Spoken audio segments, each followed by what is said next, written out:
திருப்பூர், கோவை, ஈரோடு, நீலகிரி, பொள்ளாச்சி, நாமக்கல் ஆகிய நாடாளுமன்ற தொகுதிகள் அடங்கிய மண்டல செயற்குழு கூட்டத்தை தலைமை வகித்து சிறப்பித்துக் கொண்டிருக்கிற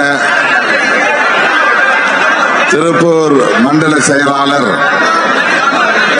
சிறுத்தை வள்ளுவன் அவர்களே,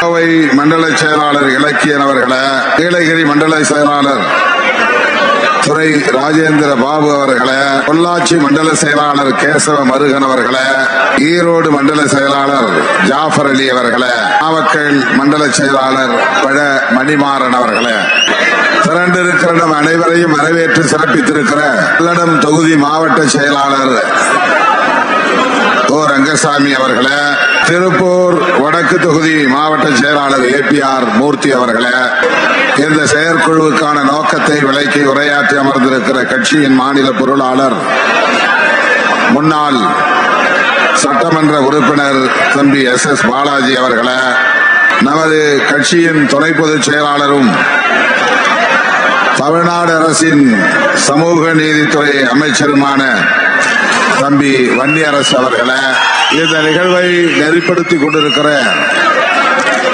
மாநில பொறுப்பாளர்கள் தம்பி துரை வளவன் அவர்களே, மிசா தங்கவேல் அவர்களே, பழ சண்முகம் அவர்களே, தமிழ்வேந்தன் அவர்களே, மற்றும் நிகழ்வை முன்னின்று நெறிப்படுத்திக் கொண்டிருக்கிற தொகுதி மாவட்ட செயலாளர்களே, மண்டல துணை செயலாளர்களே, மாநில பொறுப்பாளர்களே, பல்லடம், திருப்பூர் வடக்கு நிர்வாகிகளே, நிகழ்வில் பங்கேற்றுவதனை சிறப்பித்துக் கொண்டிருக்கிற தலைமை ஒருங்கிணைப்பு குழுவை சார்ந்த தோழர்கள் கு.க. பாவலன், வே. கனியமுதன், பொதினி வளவன், தகடூர் தமிழ்ச்செல்வன் ஆகிய தோழர்களே, நன்றி உரை ஆற்றவிருக்கிற திருப்பூர் தெற்கு தொகுதி மாவட்ட செயலாளர் இரா சுப்பையா அவர்களே, திரளாக கூடியிருக்கிற நெடுநேரமாக காத்திருக்கிற என் உயிரின் உயிரான விடுதலை சிறுத்தைகளே, உங்கள் அனைவருக்கும் என்னுடைய பணிவார்ந்த வணக்கத்தை தெரிவித்துக் கொள்கிறேன். 2 வயசு 3 வயசு குழந்தைகளை கிராமத்தில் என்ன சொல்லுவாங்கன்னா, கண்ணு முடிக்காத குஞ்சு குடவாங்க. அந்த மாதிரி இருந்த தம்பிகள் இப்போது நம்மை பார்த்து விடுதலை சிறுத்தைகள் ஏன் தமிழ் தேசியத்தை பேசுகிறது என்ற கேள்வியை எழுப்புகிறார். சாதியத்தை வேறெடுப்போம், தமிழ் தேசியத்தை வென்றெடுப்போம். இது நான் எழுதிய முழக்கம். எப்போது எழுதினேன் என்று நினைவில்லை. இப்போதோ 20 ஆண்டுகள் 25 ஆண்டுகளுக்கு முன்னால் எழுதிய முழக்கம். பழைய துண்டறிக்கைகளை தேடி பார்த்தால் கிடைக்கும்.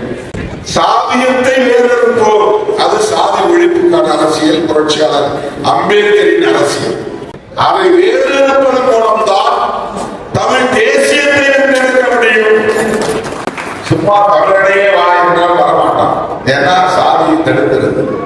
தமிழர்கள் ஒருங்கிணைய முடியுமா என்றால் முடியாது. தமிழன் தான் ஆள வேண்டும் என்பது மேலோட்டமாக பார்த்தால் சரி என்று தோன்றும்.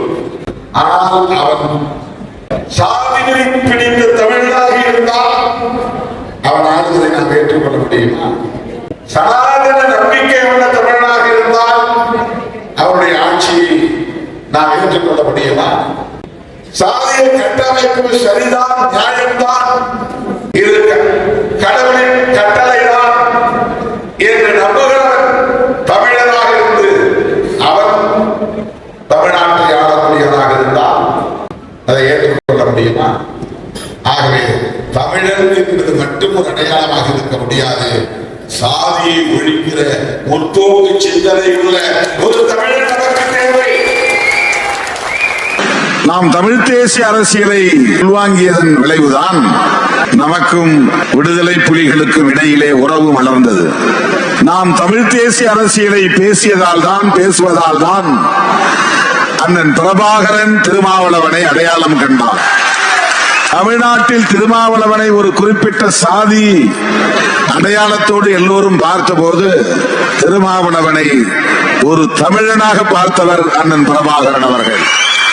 தலித் மக்களும் அல்லது தலித் இளைஞர்களும் அல்லது விடுதலை சிறுத்தைகளும் தொடக்க காலத்தில் எனக்கு என்ன அடைமொழி வைத்தார்கள் என்றால் சேரி புயல் என்றுதான் அடைமொழி வைத்தார்கள். சேரி புயல் இரா திருமாவளவன் என்றுதான் மதுரை வீதிகளில் சுவரொட்டிகளில் அச்சிட்டு ஒட்டுவார்கள். சுவரொட்டியில் மட்டுமல்ல, சுவர் விளம்பரங்களில் எழுதுவார்கள். அப்படி சேரி புயல் இரா திருமாவளவன் என்று இருந்த என்னை இந்த தமிழ் தேசிய அரசியல் எழுச்சி தமிழர் திருமாவளவன் என்று அழைக்கும் நிலையை உருவாக்கியது.